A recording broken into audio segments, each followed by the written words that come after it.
Hey everybody, Diane A. Ross here, your Fearless Conversations mentor, and I'm here to support you to feel confident and ready to handle any difficult conversation that comes up in your life, personal, work, whatever. Because guess what? They come up. We cannot avoid them forever.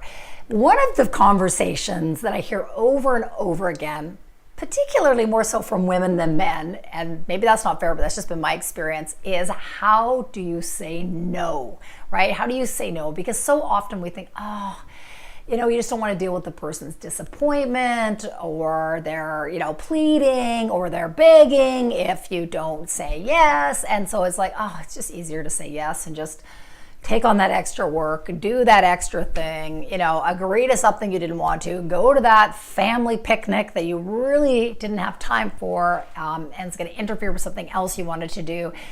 And you just kind of go, well, you know what? It's just easier. And I guess the question I'm going to ask you is it really easier? Because after you say yes, how do you end up feeling? So say you say, yes, you know what? I'll come to that picnic. You're going to miss out on a getaway with your girlfriends at the spa. Yeah, I'll come to that family picnic. As soon as you hang up the phone from your mother telling her you're going to come, how do you end up feeling?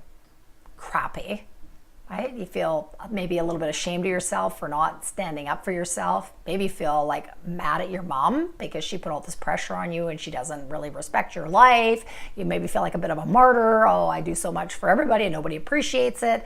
Like a lot of negative stuff that's not really good for you. And it's not good for your relationship with your mother either. And that's the thing we forget. And then when you go to that picnic, after you really didn't want to go and you're there, you might not be like fully like, yeah, I'm here, this is so great. You might be there kind of, I'm here under duty, and you're not going to really be, who you want to show up to be. So I want you to really think about that the next time you're just about to utter yes, to take the pressure off, to make that other person feel happy, to stop the begging or whatever it might be. It's like, okay, if I say yes here, what is that going to look like for me? What's it going to look like 5 minutes from now? What's it going to look like tomorrow? What's it going to look like down the road? Because I think when we change our thinking around it and look at it that way, it's like, it's easier to go, you know what? I'm going to need to think about that, or I'm going to need to get back to you, or you know what? No, I'm not able to come to that. Better to disappoint people now, right, than end up showing up not the way we want to, or end up disappointing them down the road when you end up not doing something maybe at the last minute because you've been overcommitted.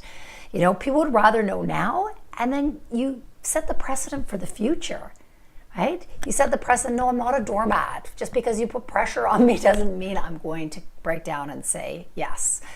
For me, the biggest area that I've struggled with this, and so that's probably why I'm doing this video, is to remind myself about this, is with my kids, because they know all the buttons to push. Oh, if I do this, I'm going to miss out on this opportunity, or, I'm going to miss out on getting together with my friends, or, I can't handle this. It's like, don't worry. Okay, yes, sure, I'll do whatever it is. The dishes, their laundry, the cleanup, they lend them my car and I have no car, you name it, I've done it. And really what I'm setting the precedent for the future, that, if you just ask me and beg me maybe a little bit, I'll give in. And I'm also putting other people's needs before mine. And is that the message that I really want to send? So that's a good reminder. So the next time that little part of you saying, I don't want to say yes, I don't want to say yes, and you've got you've got those two little voices, maybe it's here in your gut or maybe it's on your shoulders, yes, no. Buy yourself time, if nothing else. Just buy yourself some time so that if you do say yes, you can really own it, enjoy it, love it, be enthusiastic about it, rather than going in with kind of more of the martyr mentality. And I think it'll be a lot better for you and for everybody else. All right, awesome. So until next time, remember, it just takes little skills, little tweaks to make all the difference to feel confident and ready to tackle those difficult conversations. And you have absolutely everything you need to do it. Thanks, everybody.